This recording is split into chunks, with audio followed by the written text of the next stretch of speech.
तद्धम्मा मुनिराजस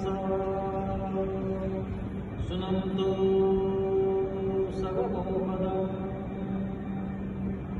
धम्मसवनकालो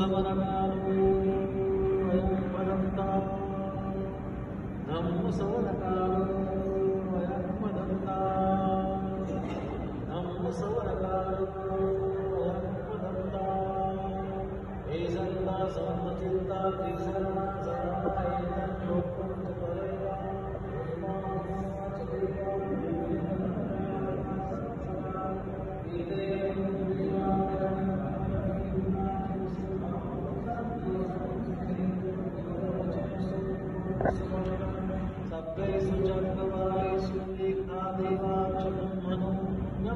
नवीन जीवन निर्माण होते. कोण आपल्याला कर्ज मागणार आहे? कसं काय आपल्याला? आपण तर नवीन जीवन, आपलं नाव बदलते, आपलं गाव बदलते, आपलं राहणीमान बदलते, आपलं खाणं बदलते, खाद्यपाद्य सर्व गोष्टी बदलून जातात ना जीवन घेतल्यानंतर. मग कोणी कर्जाच्या ओझ्यामुळे, निव्वळ कोणी मग खायासाठी घेते, उपजीविकेसाठी, म्हणजे याच्यामध्ये सांगितलेलं आहे. तर कोणी उपजीविकेसाठी घेते, फक्त खायला भेटलं आहे तिकडे 2 टाइम 3 टाइम 4 टाइम जे XYZ खायला भेटलं आहे तिकडे. बाकी गृहत्याग करण्याचा बाकीचा काहीच हेतू नसतो की बा मला निर्वाण पद प्राप्त झालं पाहिजे, असं झालं पाहिजे, कसं झालं पाहिजे. म्हणजे हा प्रश्न त्यांनी केला, मिलिंद राजांनी. म्हणून याच्यावर बंधन आख्यानांनी उत्तर दिले की सर्वच जण समान नसतात. कारण की माणसाचे 5ही बोट सारखे नसतात. त्याच्यामध्ये 5 प्रकारचे अलग अलग प्रकारचे बोट असतात. लहान असते, मोठं असते, त्याच्याहून मोठं असते, त्याच्याहून लहान असते, त्याच्याहून हे असते.